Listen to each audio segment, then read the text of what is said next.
আসসালামু আলাইকুম। Welcome to Zakir computer centre থেকে। আজকে আমি তোমাদের যে ক্লাসটা দিব সেটা হচ্ছে গ্রাফিক ডিজাইনের একটি ক্লাস। তো আমরা প্রথমেই অ্যাডোব ইলাস্ট্রেটর থেকে কিছু কাজ দেখব আজকে। তো আমরা অ্যাডোব ইলাস্ট্রেটর ওপেন করেছি। এখন এখান থেকে ক্রিয়েট নিউ, এখানে আমরা ক্লিক করব এবং এখান থেকে যে কোনো একটা সাইজ, আমরা যে কোনো সাইজের একটা পেজ নেব। তো আমরা এই সাইজটাই নিলাম, ক্রিয়েটে ক্লিক করলাম, আমাদের পেজটা এখন ওপেন হয়ে যাবে। ওকে, জাস্ট বোঝানোর জন্য আমি আপাতত একটা পেজ নিয়েছি।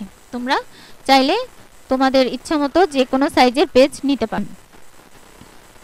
এখন আমি এখানে তোমাদের যেটা দেখাবো সেটা হচ্ছে এটার নাম হচ্ছে সিলেকশন টুল, আর এটা হচ্ছে ডিরেক্ট সিলেকশন টুল। তো সিলেকশন টুল হচ্ছে কিবোর্ড থেকে শর্ট কমান্ড যেটা, সেটা হচ্ছে ভি, আর direct selection tool short command হচ্ছে এ। তো এখন আমরা যে কাজটি করব সেটা হচ্ছে এই যে এখান থেকে রেক্ট্যাঙ্গেল টুল দিয়ে। তা আমরা প্রথমে একটা রেক্ট্যাঙ্গেল টুল নিলাম, তারপরে হচ্ছে আমরা এখানে একটা বক্স আঁকবো।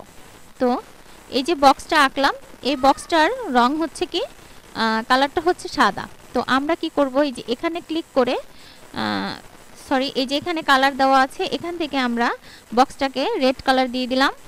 তারপরে এটার স্ট্রোক কালারটা হচ্ছে আমরা সবুজ দিতে পারি। ওকে, স্ট্রোক কালারটা সবুজ দিয়ে দিলাম। এই যে চার কোণা দিয়ে যেই লাইনটা দেখা যাচ্ছে, অ্যাডোব ইলাস্ট্রেটর ভাষায় এটাকে স্ট্রোক বলে। তো আমরা স্টকটাকে একটু বাড়িয়ে দিই, যেখানে একটা প্লেট আছে, এই প্লেট থেকে আমরা এই স্টকটাকে কি করব, একটু বাড়িয়ে দেব। এই যে আমাদের স্টকটা বেড়ে গেল। এখন এই আমরা যে বক্সটা তৈরি করলাম, ঠিক আছে, এই যে বক্সটা যে তৈরি করলাম, এই বক্সটা দেখো চার কোণা এক সমান না, এই কোণা ছোট হয়েছে, এই কোণা বড় হয়েছে, চার কোণা এক সমান না। এখন আমরা যদি এটাকে আমি সিলেকশন টুল দিয়ে একটু সরাই দিলাম এখানে।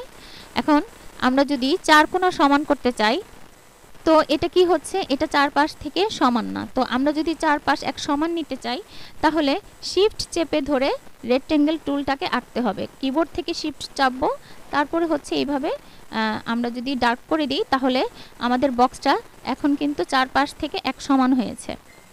ওকে, তো এটা এইভাবে যদি আমরা শিফট চেপে ধরে এই বক্স এঁকে দিই, তাহলে কি হবে, আমাদের বক্সটা চারপাশ থেকে এক সমান হবে। ওকে, এখন আমরা যদি এই বক্সটাকে, এই যে এখানে স্ট্রোক কালার সবুজ আর হচ্ছে ফিল কালার হচ্ছে কি লাল। তো আমাদের এই যে এখানে দুটো বক্স আছে, এটাকে ফিল কালার বলে এবং এটাকে স্ট্রোক কালার বলে। ওকে, তো আমরা যদি এখন এই যে স্ট্রোক কালারটা, এই যে বর্ডারটা লালের চারপাশে, এটাকে যদি আমরা আলাদা করতে চাই, তাহলে আমরা চাইলে আলাদা করে নিতে পারবো। তো আমরা একটা কাজ করি, এটাকে আমরা একটু ডিলিট করে দিই। ডিলিট করে দিলাম। এখন আমরা কি করব, এই ফিল কালার থেকে স্ট্রোক কালারটাকে কি করব, আলাদা করে দিব। তো এটাকে আলাদা করতে হলে আমাদের কি করতে হবে, অবজেক্টে যেতে হবে। আমরা অবজেক্টে যাব, অবজেক্ট থেকে এই যে এক্সপান্ড অ্যাপারেন্স, এটাতে ক্লিক করব। এটাতে ক্লিক করার সাথে সাথে আমাদের এটা কি হলো, সিলেক্ট হয়ে গেল। এখন এটার উপরে আমরা কি করব, রাইট বাটন ক্লিক করে আনগ্রুপ করে দিব। এখন দেখো তোমরা, এটা কি হয়ে গেল, এই বর্ডারটা আলাদা হয়ে গেল। এই যে বর্ডারটা আলাদা হয়ে গেল, লাল ফিল কালারটা আলাদা এবং স্ট্রোক কালারটা কি হয়ে গেল, আলাদা হয়ে গেল। তো এইভাবে কি করতে পারি, আমরা যদি কোনো বক্স এঁকে স্ট্রোক কালার এবং ফিল কালারকে আলাদা করতে চাই, তাহলে সেটা আমরা করতে পারবো। এছাড়াও আমাদের আরও একটি শেপ আছে, সেটা তোমাদের দেখাচ্ছি। যেমন এটাকে আমি একটু দূরে সরাই রাখি এখান থেকে। এখানে এই যে দেখো, এখানে রেক্ট্যাঙ্গেল টুলের সাথে আরও কিছু টুল আছে এখানে। তো এখন এই যে গোল শেপটা যেটা দেখা যাচ্ছে, এটার নাম হচ্ছে ইলিপ টুল।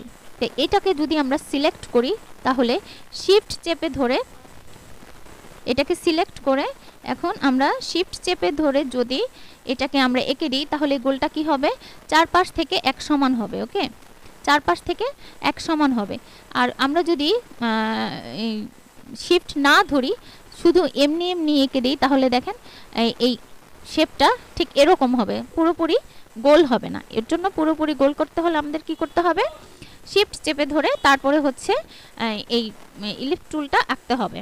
তো আমরা কি করব, এখন সিলেকশন টুলটাকে করব, সিলেকশন টুল দিয়ে এটাকে সিলেক্ট করব। সিলেক্ট করে এটাকে একটু কি করে দিব, ছোট করে দিব। আমি তো এখন কি করব, এখানে যে স্টক কালারটা আছে সেটা হচ্ছে সাদা, সাদার কারণে স্টক কালারটা এখানে দেখা যাচ্ছে না। এখন আমি কি করব, এই ফিল কালারটা সবুজ আছে, আমি এটাকে কি করে দিব, লাল কালার করে দিব। ওকে, না সরি, ফিল কালারটাকে আমি লাল করে দিব, এই তো। আর স্টক কালারটাকে আমি সবুজ করে দেব। এখন আমরা কি করব, এখন হচ্ছে আমরা এই যে স্টক কালারটা আছে এটাকে কি করব, আবার একটু বাড়িয়ে দিব, এই যে এখান থেকে প্লেট থেকে। তো দেখেন এটা কিন্তু সুন্দর মতো স্টক কালারটা অনেকটা মোটা হয়ে গিয়েছে। তো এই যে স্টক কালার যেটা আছে সেটা লালের মধ্যে আছে হচ্ছে 50% এবং লালের বাইরে আছে 50%। তো এখন আমরা কি করব, এটাকেও যদি আমরা আলাদা করতে চাই তাহলে সেম ভাবে আমাদের কি করতে হবে, এই অবজেক্টে গিয়ে এই যে এখানে সিলেক্ট করে অবজেক্টে গিয়ে এখানে এক্সপান্ড আছে, এক্সপান্ড করে দিব, তারপরে হচ্ছে ওকে দিব, তারপরে এটার উপরে রাইট বাটন ক্লিক করে আনগ্রুপ করে দিব। এখন দেখেন আমার এটাও কিন্তু আলাদা হয়ে গেছে, এই যে। হ্যাঁ, তো আমরা কি করতে পারি, এগুলা দিয়ে বিভিন্ন ধরনের কাজ করতে পারি। যেমন আমরা যদি একটা পতাকা আঁকতে চাই তাহলে আমরা কি করতে পারি, প্রথমে রেক্ট্যাঙ্গেল শেপটা দিয়ে একটা বক্স তৈরি করে নিব। জাস্ট আমি শেখানোর জন্য দেখাচ্ছি।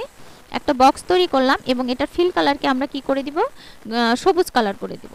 এখন আমরা এর মাঝখানে এই যে আমরা এই যে ইলিপস টুল দিয়ে যে একটা গোল বৃত্তের মতো এঁকেছি সেটা দিয়ে কি করব, আমরা এই যে ইলিপস টুলটা নিব, নিয়ে তারপর হচ্ছে এখানে মাঝখানে আমরা সুন্দর করে একটা কিবোর্ড থেকে শিফট চেপে ধরে আমরা কি করব, একটা গোল বৃত্ত এঁকে দিব। তো এই গোল বৃত্তটাকে আমরা কি করব, রেড কালার করে দিব নিচে। দেখেন, দেখো আমরা কিন্তু বিভিন্ন কাজের ক্ষেত্রে এই শেপগুলা ইউজ করতে পারি। এখানে রেক্ট্যাঙ্গেল, তারপর ইলিপস টুল ছাড়াও আরও অনেক শেপ আছে যেগুলো দিয়ে আমরা বিভিন্ন ধরনের কাজ করতে পারবো। যেমন এখানে স্টার টুল আছে, আমরা যদি এভাবে ডার্ক করি, দেখো এখানে একটা সুন্দর স্টার হয়ে গেল। তারপরে দেখো এখানে আরও কিছু টুল আছে, এই যে এগুলা বিভিন্ন টুল আমরা বিভিন্ন কাজে কি করতে পারবো, অ্যাপ্লাই করতে পারবো। তো আমাদের কি করতে হবে, জাস্ট আমাদের বুদ্ধি খাটিয়ে খাটিয়ে আমরা যে ডিজাইনটা আসলে হচ্ছে মন থেকে আসে, এটা অভ্যন্তরীণ একটা বিষয়। এই আমার মন থেকে যে ডিজাইনটা আসবে আমি ঠিক সেইভাবেই ডিজাইনগুলো ক্রিয়েট করব। ওকে, তো আজকের মতো এই হচ্ছে আমার পুরো বিষয়টা। আশা করি তোমরা সবাই ক্লিয়ারলি বুঝতে পারছো। তো আজকের মতো এই পর্যন্তই। আগামী ক্লাসে নতুন আরও কিছু নিয়ে আমরা ক্লাসে চলে আসব। তো আজকের মতো এখানেই শেষ করছি। আমি মরিয়ম আক্তার মিতু।